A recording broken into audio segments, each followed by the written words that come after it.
Assalamualaikum warahmatullahi wabarakatuh. Selamat siang teman-teman semua. Di video kali ini saya akan mengangkat satu topik yang berjudul tipe-tipe budaya politik. Sebelum masuk pembahasan, saya izinkan saya memperkenalkan diri. Nama saya Ahmad Ilham Ghazali. Saya adalah mahasiswa program studi PPKN di Universitas Palangkaraya, Kalimantan Tengah. Oke.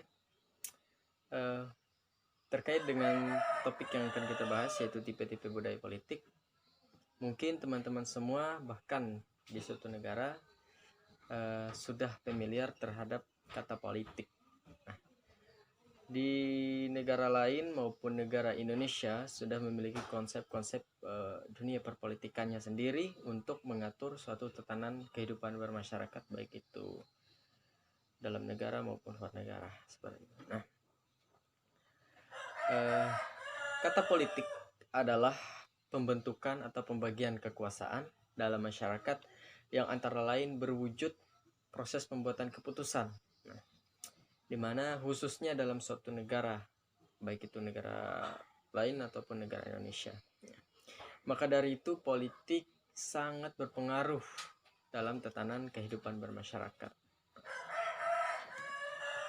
Kalau kita melihat realitas budaya politik masyarakat dalam konteks demokrasi, kalau kita melihat realitas budaya politik masyarakat yang kekinian, tentu memiliki pengelompokan masing-masing. Nah, pada kesempatan ini saya mengacu pada teori yang mana teori ini dipaparkan oleh seorang ilmuwan politik yang bernama Gabriel Almond seperti itu. Nah, beliau mengklasifikasikan budaya politik itu sendiri menjadi 3. Yang pertama, budaya politik menurut Almond yaitu parochial political culture atau budaya politik parokial.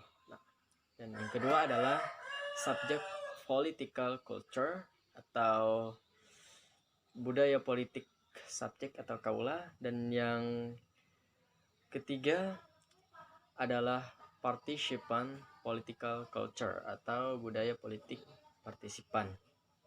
Nah, inilah pengklasifikasian Gabriel Almond dalam membagi tipologis budaya politik masyarakat di belahan dunia ini. Apa yang disebut dengan parochial political culture? Budaya politik parokial ini menurut Almond adalah budaya masyarakat dalam kondisi ketidakadanya pemahaman terhadap politik itu sendiri. Nah, jadi masyarakat betul-betul tidak memahami politik itu sama sekali. Masyarakat hanya sekedar menjadi objek politik itu sendiri. Nah, konteks ini dalam realitas di negara kita di Indonesia, terutama di daerah pedesaan, inilah yang kita sebut dengan budaya politik feodalism. Nah, di mana budaya-budaya dulu, budaya-budaya feodal itu masih tercancap dalam mindset masyarakat. Nah, sehingga masyarakat cenderung apatis terhadap politik, tidak peduli apa itu politik ataupun bagaimana jalannya politik di negara sendiri. Kemudian yang kedua adalah budaya politik subjek atau kaula. Nah, di sini masyarakat sudah memahami politik itu sendiri. Nah, dan juga sudah cenderung terlibat dalam praktik politik itu. Nah, terutama seperti contohnya pada momentum pemilihan umum ya, seperti itu. Nah, di mana masyarakat ikut berpartisipasi dalam memilih pemimpin. Nah, hanya saja yang membedakannya di sini adalah dalam konteks budaya politik, masyarakat hanya sekedar mengetahui apa yang disebut dengan politik, tetapi tidak memiliki reaksi terhadap bagaimana mengawal kebijakan-kebijakan politik itu. Nah, bagaimana mengawal jalannya pemerintah itu dalam suatu negara lain, dalam suatu negara atau dalam suatu pemerintahan. Di sini masyarakat cenderung memiliki budaya yang pasif ataupun masif seperti itu. Kemudian yang ketiga adalah menurut Gabriel Almond, budaya politik partisipan, di mana budaya politik inilah kondisi masyarakat yang betul-betul memahami politik itu, yang mana masyarakat di sini betul-betul memiliki budaya modern, di mana masyarakat tidak hanya sekedar mengetahui dan memahami politik itu sendiri, akan tetapi sadar akan haknya dan cenderung terlibat berpartisipasi aktif dalam hal pengawalan ataupun pengawasan kebijakan politik itu sendiri. Nah, jadi di sini ada proses checks and balance antara masyarakat dan pemerintahan. Nah, kalau kita mencoba mengkolaborasikan antara kondisi budaya masyarakat kita dalam konteks demokrasi, yakni di Indonesia itu sendiri menganut sistem demokrasi, di mana kita masih sering melihat kecenderungan masyarakat dalam